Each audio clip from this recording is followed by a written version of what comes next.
20 फेब्रुवारीला विधिमंडळात मराठा आरक्षणाविषयी विधेयक मांडण्यात आलं। विधानसभा आणि विधान परिषदेत मराठा आरक्षण विधेयकाचा मसुदा एकमताने मंजूर करण्यात आला।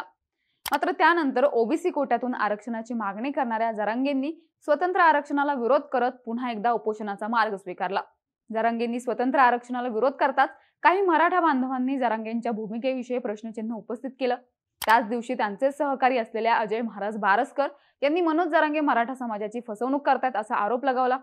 त्यानंतर हे आरोप ताजे असतानाच पुन्हा मराठा आंदोलनात सहभागी असलेल्या संगीता वानखेडे यांनी जरांगेंच्या आंदोलनामागे शरद पवारांचा हात असल्याचे आरोप केले।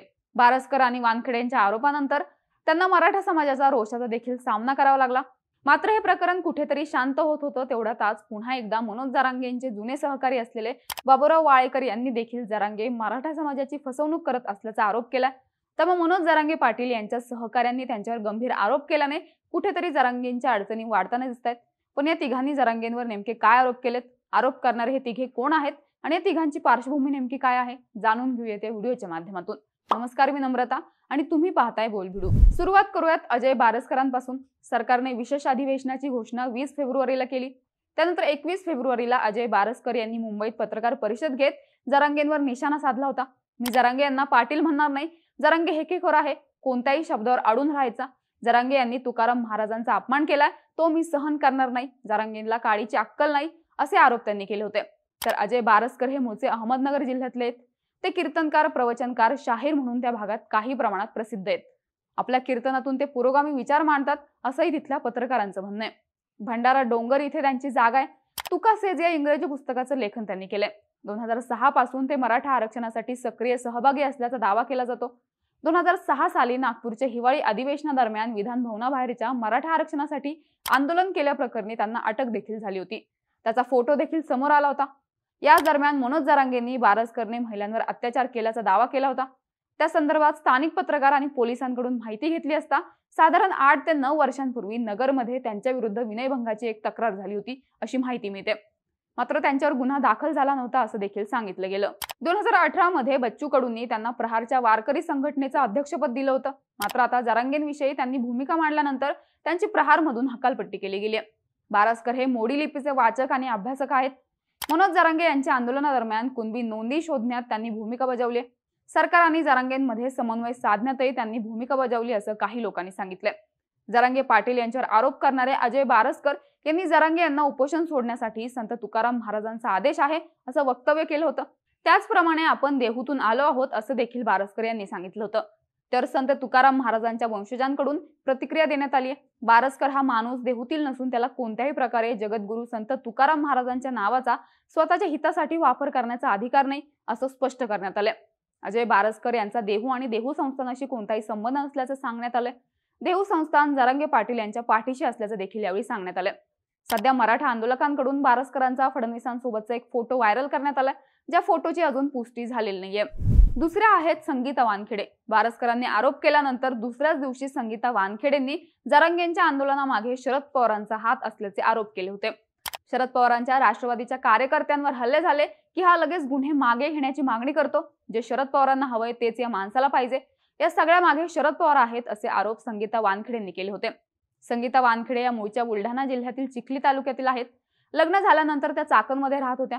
मात्र काही कौटुंबिक वादानंतर त्या त्यांच्या पतीपासून विभक्त झाल्या आणि त्या सध्या त्यांच्या मुलींसोबत चाकणमध्ये वास्तव्यास आहेत। त्या शिवणकाम करून आपल्या कुटुंबाचा उदरनिर्वाह करत असल्याची माहिती त्यांनी माध्यमांशी बोलताना दिली। या व्यतिरिक्त संगीता वानखेडे यांनी 10 ते 12 वर्षांपूर्वी श्री शक्ती संघटनेची स्थापना केली। ही संघटना सिंगल मदर, विधवा, घटस्फोट झालेल्या महिलांसाठी काम करत असून मागील 10 ते 12 वर्षांपासून वानखेडे या संस्थेच्या माध्यमातून काम करतायत। त्याचबरोबर संगीता वानखेडे यांनी 5 वर्ष मानव अधिकार संघटनेच्या माध्यमातून पुणे जिल्ह्यात काम केल्याचं देखील त्या सांगतात। आता संगीता वानखेडे या मराठा मोर्चाशी कधी जोडल्या गेल्या तर कोपर्डी येथे एका अल्पवयीन मराठा तरुणीवर अत्याचाराची घटना घडली होती। कोपर्डीतील घटनेनंतर मराठा समाजाकडून मूकमोर्चा काढण्यात आला होता। या मूकमोर्चात संगीता वानखेडे या देखील सहभागी झाल्या होत्या। तेव्हापासूनच संगीता वानखेडे या मराठा आरक्षणाच्या आंदोलनाशी जोडल्या गेल्याची माहिती आहे। त्यानंतर मराठा आंदोलक योगेश केदार यांनी काढलेल्या वनवास यात्रेत देखील संगीता वानखेडेंचा सक्रिय सहभाग असायचा। महत्त्वाचं म्हणजे मागील काही वर्षांपासून संगीता वानखेडे युट्यूबवर देखील आपले व्हिडिओज टाकत असून या व्हिडिओजमधून त्या मराठा आंदोलन, राजकीय नेते यांच्यावरच्या प्रतिक्रिया व्यक्त करत असतात. त्यानंतर तिसरं नाव आहे ते बाबूराव वाळेकर यांचं. बारस्कर आणि वानखेडेंनंतर आज बाबूराव वाळेकर नावाच्या व्यक्तीने जरांगेंवर गंभीर आरोप लगावलेत. आंदोलनात राजेश टोपे यांच्या सांगण्यावरून लोकांवर दगडफेक करायला लावली. पुढे काही घटना घडली तर लोकांवर दगडफेक करण्याच्या सूचना जरांगे यांनी दिल्या. जरांगे 2019 पासून राष्ट्रवादी काँग्रेसमध्ये आहे. हा माणूस हार तुरे आणि सत्कारांसाठी भुकेला आहे असा आरोप त्यांनी केलेत. बाबूराव वाळेकर यांनी आज घेतलेल्या पत्रकार परिषदेत जरांगेंवर आरोप करताना जरांगेंसोबत ते गेले 17 ते 18 वर्षापासून काम करत असल्याची माहिती त्यांनी दिली. मनोज जरांगे यांनी 2011ला शोभा नावाची एक संघटना स्थापन केली होती. या संघटनेसाठी वाळेकर हे काम करत होते. कोपर्डीतील अत्याचाराची घटना घडल्यानंतर जरांगेंनी संघटनेतील 10 ते 12 जणांची बैठक घेतली. या बैठकीत त्यांनी पीडितेला न्याय मिळवून देण्यासाठी कोपर्डीच्या आरोपीवर हल्ला करायचा असा निर्णय घेतला. त्यानुसार मनोज जरांगे, वाळेकर यांच्यासह 5 जणांनी मिळून हल्ला करायचा असा निर्णय झाला. मात्र हल्ला करताना जरांगेंनी तिथून पळ काढला असा आरोप वाळेकरांनी केला. त्यानंतर इतर तिघांसह वाळेकर यांना पोलिसांनी ताब्यात घेतलं. जवळपास 2 वर्ष आपण तुरुंगात असल्याची माहिती वाळेकरांनी यावेळी दिली. स्थानिक पत्रकारांना याबाबत विचारलं असता कोपर्डीच्या आरोपीवर केलेल्या हल्ल्यानंतर वाळेकर आणि त्यांच्या 3 सहकाऱ्यांना तुरुंगवास भोगावा लागला होता. त्यानंतर वाळेकर आणि त्यांचे कुटुंबियांच्या मनात जरांगेंविषयी राग निर्माण झाला होता. तेव्हापासूनच वाळेकर यांचा जरांगेंवर रोष असल्याची माहिती समोर आली. याशिवाय वाळेकर यांनी जरांगेंवर केलेल्या आरोपांनंतर वाळेकरांचा नितेश राणे यांच्यासोबतचा फोटो देखील व्हायरल होतोय. त्यामुळे वाळेकर हे नितेश राणेंशी संबंधित असल्याच्या देखील चर्चा सुरू आहेत. मात्र सध्या मनोज जरांगे यांच्यासोबतच काम करणारे त्यांच्या जवळच्या सहकाऱ्यांनीच जरांगेंवर आरोप केल्याने मनोज जरांगे आक्रमक झाल्याचं बोललं जातंय. त्यानंतर त्यांनी थेट फडणवीसांवर केलेल्या आरोपांनंतर राज्यातलं वातावरण ढवळून निघालंय.